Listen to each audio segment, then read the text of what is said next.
Let's turn to the US, where pro-Palestinian protests are continuing at major universities. Several have called police in, leading to hundreds of arrests. At Columbia University in New York, the center of the demonstrations, a student leader has been barred from the campus over comments he previously made. At the same time, Columbia's Senate, which makes decisions on behalf of students and teachers, has voted to investigate how the university's leadership handled the protests. Nomia Iqbal reports from New York. Another day and another encampment has cropped up in the US.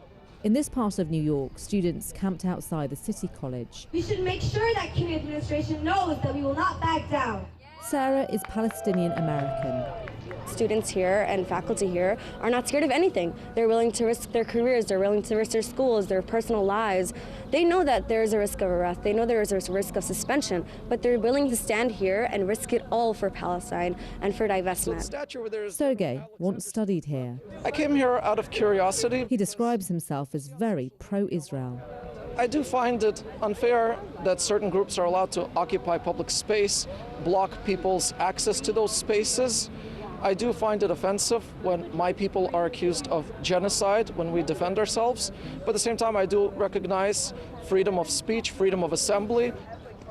This protest is peaceful, though as the crowds grow, so does the police presence. Tensions between officers and students have led to an escalation across many parts of America. From Georgia to Texas to Ohio and California, there have been hundreds of arrests, with students accused of trespassing. The protests were started here by Columbia University students more than a week ago. Tensions have been fraught between those who are pro-Palestinian and those who are pro-Israeli, both accusing each other of hate speech. One student has since apologized for prior remarks, saying Zionists don't deserve to live. Kaimani James has now been barred from the protest site.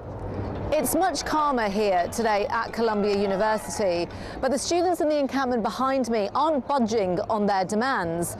They and other students who are protesting across the country are calling on their universities to essentially cut economic and academic ties with Israeli institutions.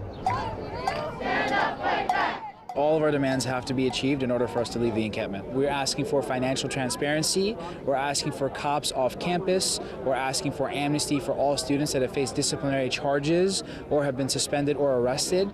Tally is one of those students. I think it was very jarring to be placed in zip ties and held for that long, but I will also say, as kind of frustrating and angry and scary as it was, I was also very proud to be standing in solidarity with my peers. American campuses have long been political battlegrounds. The October 7th attacks in Israel are the latest flashpoint, with many universities struggling to rein in the turmoil. Nomia Iqbal, BBC News, New York.